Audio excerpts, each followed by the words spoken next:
నమస్తే అండి. నేను మీ షాడోనేక శంకర్. ముందుగా నిన్న మార్నింగ్ న్యూస్లో ఒకటి రేవంత్ రెడ్డి గారి నుంచి మాడితే మనకు ఒకరు మెసేజ్ చేశారు. ఎందుకంటే మీరు మన ఛానల్ చేసిన ప్రతి ఒక్క మెసేజ్కి మేము కంపల్సరీ రిప్లై ఇస్తాము, దాని గురించి డిస్కషన్ చేస్తాం. ఎందుకంటే మాకిచ్చే మీ సలహాలు మాకిచ్చే సలహాలు సూచనల మేరకే మేము ముందుకెళ్తాం. అంటే మా బాధ్యత. ఎవరు వాళ్ళు నిన్న వరకు మనకు మెసేజ్ పెట్టారు, దాన్ని మనం వాళ్ళకి చెప్పకపోతే వాళ్ళు ఇక మనం ఏదో చెప్పినా చూసినా ఇంతే అని అనుకుంటారు. అయితే నిన్న రేవంత్ రెడ్డి గురించి మాట్లాడినప్పుడు అన్ని పదవులు ఒకరే తీసుకుంటే బాగుంటుంది కదా అని పెట్టాడు.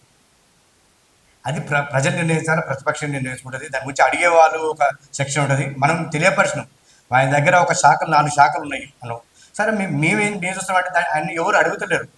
మరి ఇన్ని శాఖలు ఒక్కరిని ఎట్లా వేస్తున్నావు, ఒక్క శాఖకే ఇంత ఇబ్బందులు అవుతాయి, 2 శాఖలకు ఇన్ని 4 శాఖలు చేస్తావు ఎట్లా అనేది ఎవరు ప్రశ్నిస్తారు. ప్రతిపక్షం ప్రశ్నించలేదు, అటు సెంట్రల్ వరకు ఎవరు లేదు, అసలు పార్టీ వాళ్ళే సంబంధం ఎప్పుడు ఉండరు. కాబట్టి దాని గురించి ఏంటంటే ఎవరు దాని మీద అంత అవగాహన లేకపోవడం వలనే రేవంత్ రెడ్డి ఆ 4 పదవులు పెట్టుకొని నడిపిస్తున్నామో చాలా గొప్ప విషయమే కదా. ఇన్ని పదవులు పెట్టుకొని అంటే ఒకవేళ డబ్బే సంపాదించాలి, ఒక సీఎం లెవెల్ అన్ని పనులు నాకైతే అనుకుంటే అది ఆయనకు సాధ్యమైంది. ఆయన ముఖ్యమంత్రి ఆయనే కాబట్టి మనం ఏమని చెప్పినాం, సాగలితో ముందు కష్టపడుతున్నాడు కావాలి.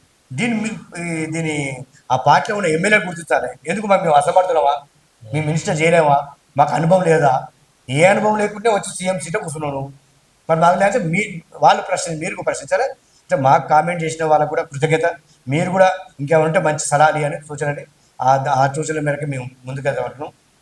సరే, ఈరోజు మార్నింగ్ న్యూస్లోకి వెళ్తే మనం నా మాట ఎవరూ వినట్లేదు, అధికారులు పట్టించుకోవట్లేదు, సీఎం శాఖల మధ్య సమన్వయం లేదు, అందుకే 9న కురిసినటువంటి వర్షానికి హైదరాబాద్ నగరం అస్తవ్యస్తమైంది, ట్రాఫిక్ సమస్యలతో ప్రజలు అవస్థలు, 1న సమీక్షలో నేనే సూచనలు చేశా, ఆదేశాలను బేఖాతరు చేశారు, వర్షాలపై సమీక్షలో సీఎం రేవంత్ రెడ్డి.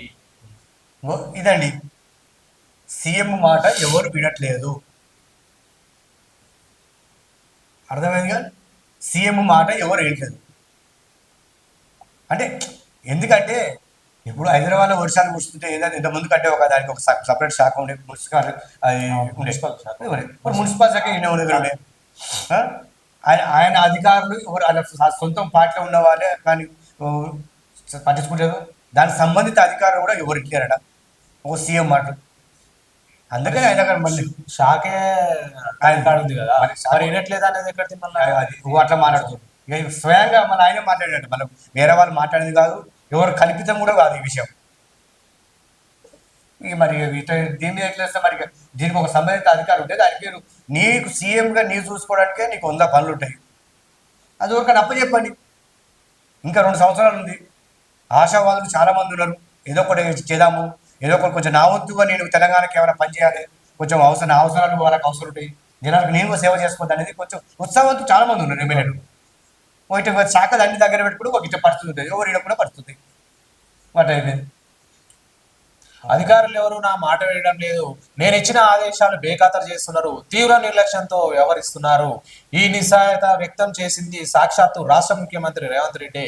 తన మాటలు ఎవరు వినడం లేదంటూ ముఖ్యమంత్రి ఇలా నిస్సహాయతతో వ్యక్తం చేయడం గమనార్హం. రేవంత్ రెడ్డి గారు మీరే చెప్పారట, మీ సాక్షాత్ మీ నోట్తోనే మీరు అన్నారట నా మాట ఇంటి. అంటే మీ స్థాయి ఏంది, మీరు అలా మాట్లాడడం ఏంది, మీరు చెప్తే ఈయన పోవడం ఏంది? మీరు ఒక ముఖ్యమంత్రి అయితే కూడా మీ అధికారులు లేకపోతే ఇక ప్రభుత్వం ఎట్లా నడుస్తుంది, ఎట్లా ప్రజలకు ఎట్లా పనులు జరుగుతాయి అనుకుంటారు మీరు? ఇక ప్రజల మాట వినే పరిస్థితి ఉందా? బీఆర్ఎస్ వారు కూడా ఇక ధ్వజమెత్తిన ఎవరు గ్యారంటీలు నెరవేరిస్తే రాజీనామాకు రెడీ అంటుండు కేటీఆర్ గారు. ఇక తెలంగాణ భవన్లో జరిగినటువంటి ఖైరతాబాద్ ముఖ్య కార్యకర్తల సమావేశంలో మాట్లాడుతూ బీఆర్ఎస్ వర్కింగ్ ప్రెసిడెంట్ కేటీఆర్ ఈ విధంగా అన్నాడు.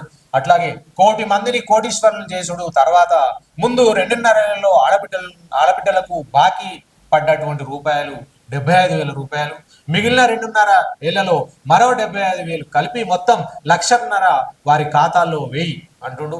40 లక్షల మందికి నిరుద్యోగ భృతి ఇవ్వు అని అంటుండు. ఆ పని చేస్తే రాజీనామాకు నేను రెడీ అని అంటుండు. ఇది గమ్మత్ అయిపోయిందని రాజకీయ నాయకుడు రాజీనామాలు ఎందుకు? నువ్వు రాజీనామా ఓళ్ళు చేయమంటారు రాజీనామా ప్రజలు అడగమను. ప్రజలు ఇచ్చింది రాజీనామా మనం నిన్న కూడా చెప్పినాం కదా, విమర్శించడం కాదు ప్రశ్నించడం మన పనులు అవుతాయి అని చెప్పాము. మనకు రాష్ట్రంలో మనకు కావాల్సింది ఇప్పుడు ప్రతిపక్షంలో నువ్వు సరే నీది ఎట్నో తిరగ ప్రజలు వాళ్ళ ప్రభుత్వాన్ని అప్పచెప్పారు, వాళ్ళు ఇచ్చిన హామీల మీద నువ్వు కొట్లాడు. ఆయన నెరవేరిస్తే నేను రాజీనామా చేస్తా అని ఎక్కడిది? ఆయన రాజీనామా చేయకపోతే కానీ అసలు నీకు ఏమైనా ముడిపడి ఉందా? మీ ఇద్దరు ఏమైనా ఒక దగ్గర కూర్చున్నా మాట్లాడుకురా ఏమన్నా? ఇటువంటి మాటలు చెప్పడం సరే మానుకోండి. రాజకీయ నాయకులు ఏమంటే రాజీనామా చేస్తా అంటే రాజీనామా చేస్తావు ఎందుకు చేస్తావు? మళ్ళీ డబ్బులు వస్తాయి, మళ్ళీ డబ్బులు పెట్టి డబ్బులు ఖర్చు ఎంత డిస్టర్బ్ అయింది జనాలకు. ఈ జనాలను మభ్య పెట్టి పక్క దూర బట్టి చేయకపోతే నువ్వు అడుగు, ప్రశ్నించు. మీకు ప్రతిపక్షం ఉంది, మీకు అర్హత ఉంది కదా, మాట్లాడకుండా ఏదన్నా చేయడానికి ఉంది కదా, అది చేయండి. దానికోసం నేను రాజీనామా చేస్తా అంటే నువ్వు రాజీనామా చేస్తే ప్రజలు ఏమైనా అవుతారా? కాకపోతే నీ కార్యకర్తలు బాధపడతారు. మరి మా నాయకులు వెళ్ళండి, కాకపోతే మళ్ళీ కష్టపడాలని మనం వాళ్ళకు ఒక ఉపాధి కల్పించినట్టే, కానీ మళ్ళీ కష్టపడి తిరగడానికి ఉంటుంది. అబద్ధాల మోసాలను ఇక అబద్ధాలు మోసాలు వెన్నుపోట్లు ఇది రేవంత్ రెడ్డి సర్కార్ పారణతీయులు. ఓట్ల కోసం 6 గ్యారంటీలు అన్నాడు, గద్దెనెక్కినాక ప్రజల గొంతు కోసిండు. 30 నెలల్లో ఒక్క ఇటుక కూడా పెట్టలేదు, హైడ్రాతో 1000 ఇండ్లు కూల్చేసిండు. ఆఖరుకు సొంత పార్టీ నేత మీనాక్షిపై కక్షగట్టి వెన్నుపోటు పొడిచిండు. కోటీశ్వరులను చేసుడు తర్వాత గాని ముందు మహిళల ఖాతాలో 1,50,000 అంటుండు. 40 లక్షల మంది యువతకు రూపాయలు 4,000 చొప్పున నిరుద్యోగ భృతి ఇవ్వు. ఇచ్చిన హామీలకు 2.5 ఏళ్ల బాకీ చెల్లిస్తే ఇప్పుడే రాజీనామా చేస్తా అంటుండు. ముఖ్యమంత్రి రేవంత్ రెడ్డికి బీఆర్ఎస్ వర్కింగ్ ప్రెసిడెంట్ కేటీఆర్ సవాల్ విసిరిండు. కేటీఆర్ మీరు అడగడం బాగానే ఉందండి, అడగడం బాగానే ఉంది, కానీ ఈ రాజీనామా అనే ప్రస్తావన తీసుకురాకండి.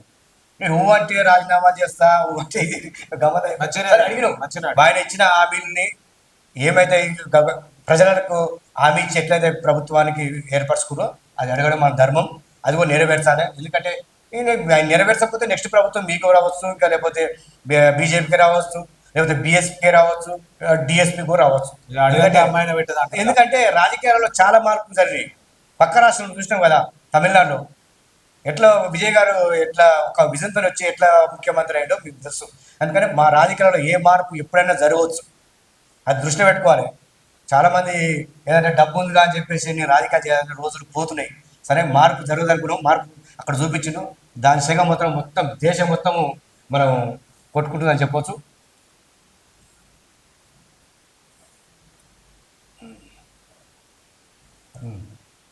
ఇంకా మాకేంటి అనే కథనం ప్రశ్నార్థకంగా మనకు 2.75% డిస్కౌంట్ ఇస్తే ఎర్లీ పేమెంట్ సర్కార్ ఆఫర్ ఇచ్చిందట. ఇప్పటికే మద్యం కంపెనీలకు రూపాయలు 3,700,000 కోట్ల బకాయిలు, వాటిని వదిలేసి డిస్కౌంట్లు ఇస్తే కొత్త వాటికి చెల్లింపులా అని ప్రశ్న. మద్యం కంపెనీలు ఆగ్రహం వ్యక్తం చేస్తున్నారు. ఇది పరిస్థితి. మద్యానికి మంచి డిమాండ్ వేసుకొని పోతున్నారు. రిజిస్ట్రేషన్లు ఢమాల్ అయిపోయినాయి. రిజిస్ట్రేషన్ మొన్న దాకా రిజిస్ట్రేషన్ అన్నారు కదా, ఇప్పుడు ఢమాల్ అయిపోయినాయి వల్ల ఒక కథనంగా అనిపిస్తుంది. భూముల ధరల పెంపు తర్వాత భారీగా పడిపోయిన రిజిస్ట్రేషన్లు ఈ నెల తొలి వారంతో పోలిస్తే రెండో వారంలో 37% తగ్గుదలకు వచ్చింది. గత నెల కంటే 20 వరకు డౌన్ అయింది. కొనుగోళ్లపై ఆసక్తి చూపని జనం, భారీగా తగ్గుతున్న ఆదాయం. అంటే మామూలుగా యాక్చువల్గా చెప్పాలంటే ఏ ప్రభుత్వాలైనా ఒక రియల్ ఎస్టేట్ రంగం మీద ఆధారపడి ఉంటాయి.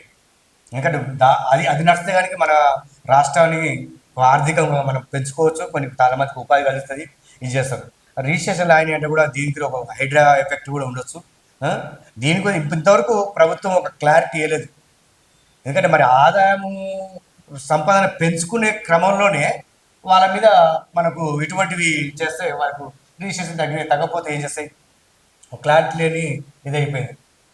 కానీ ఇంకోటి అంటే బిల్డర్స్ కూడా మామూలు ఏంటంటే బిల్డర్స్ కూడా ముందుకు వచ్చి చెప్పట్లేదు. మాకు ఐడియా ఎఫెక్ట్ పడదు, ఐడియా ఎఫెక్ట్ పడి అది అంటారు వాస్తవానికి, పడితే పడుతుంది, కానీ బయటకు వచ్చి చెప్పట్లేదు. ఇక మరి ఇక దీనివల్ల అసలు actually Revanth Reddy real estate రంగం నుంచే వచ్చిననేది తెలుసు మనకు. కానీ అతనే మరి ఇంత నెగ్లెక్ట్గా చేసుకుంటే ఏంటంటే రియల్ ఎస్టేట్ నడవాలి, నడిస్తేనే కొంచెం 10 మందికి 10 రకాలుగా అంటే ఉపాధి కలుగుతుంది. ఆదాయం వస్తుంది అనుకున్నా కానీ అది ఇప్పుడు దాని మీద అంటే ఒక 50 రకాల ఎంప్లాయ్మెంట్స్ బతుకుతారు, కంపెనీలు బతుకుతాయి, ఎంప్లాయ్మెంట్ బతుకుతారు. ఒక కన్స్ట్రక్షన్ తరఫున ఒక టీ ప్యాట్ వరకు బతుకుతాడు, చాయ్ పెట్టుకుని బతుకుతాడు, అట్లా రకరకాలు ఉంటాయి. అంటే ఒకరు ఉపాధి కలుస్తుంది కాబట్టి అది రిజిస్ట్రేషన్ రంగం అయితే కొంచెం పెంచుకుంటే మంచిది. ఫ్యూచర్ సిటీ కట్టే స్కిల్ ఇదేనా అనే కథనం కనిపిస్తుంది మనకు.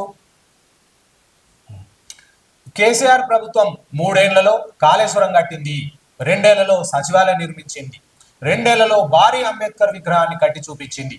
కానీ పొద్దున లేస్తే ఫ్యూచర్ సిటీ అంటూ ఊదరగొడుతున్నటువంటి రేవంత్ సర్కార్ ప్రకటన దగ్గరే ఆగిపోయింది. ఆనంద్ మహేంద్ర చైర్మన్ గా రేవంత్ సర్కార్ అట్టహాసంగా ప్రకటించినటువంటి స్కిల్ యూనివర్సిటీ 2.5 ఏళ్ళకి కావస్తున్నా కానీ ఇంకా పునాదుల్లో కొట్టుమిటాడుతూ పోతూ ఉంది. సార్ వాస్తవానికి గత ప్రభుత్వం ఏం తిన్నరో తిన్నదో అది మనకు తెలుసు, కానీ వాళ్ళకి ఈ పనులు మాత్రం వాళ్ళైతే చేసినని చెప్పుకోవాలి వాస్తవానికి.